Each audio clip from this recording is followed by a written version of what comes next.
I don't quite know how to describe myself to people. I mean, I'm a performer and I'm a writer and I'm an event producer.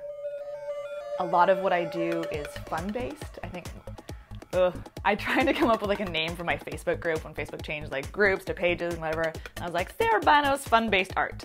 And it really should be like Sarah's events and whatever. But I think a lot of what I do has that impetus of being silly and having fun, not taking yourself so seriously. So there's an overarching theme to what I do, but I haven't quite found a word besides like a fun facilitator to explain what it is that I do. I run a weekly dance class called Dance Dance Party Party, which is a freeform fitness class, fun-focused for women. I run a monthly comedy show called Say What, Readings of Deliciously Rotten Writing, which is where funny people get up and read from terrible books. And sporadically, I run a show called Teen Angst Night, where adults read embarrassing things they wrote when they were teenagers. Throwing into the mix of all of this, I am doing improv a little bit now, and I audition for a lot of terrible commercials. There's sort of a formula, I guess, to maybe what I've been doing, and I'm lucky that I can repeat it. However, there are a lot of projects that I haven't had time to do because I am juggling so much, so I'm just trying to go with the flow and be like, it'll all work itself out at one point. That novel, I'll get back to it.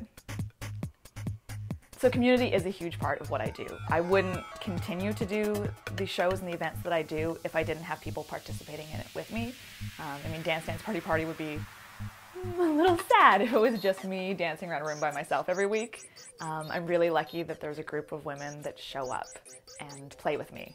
Even when it comes to like performance and my improv work, I find that if I'm having a good time, everybody else that's there is having a good time. There's sort of, I don't know, people used the word when I was in the UK that I was effervescent.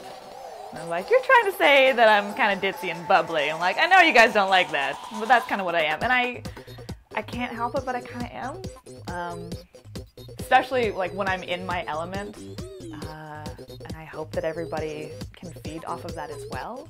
Then it just becomes this like cyclical thing. You know, where like, I'm having fun, they're having fun, because they're having fun, I'm having fun. Oh, fantastic!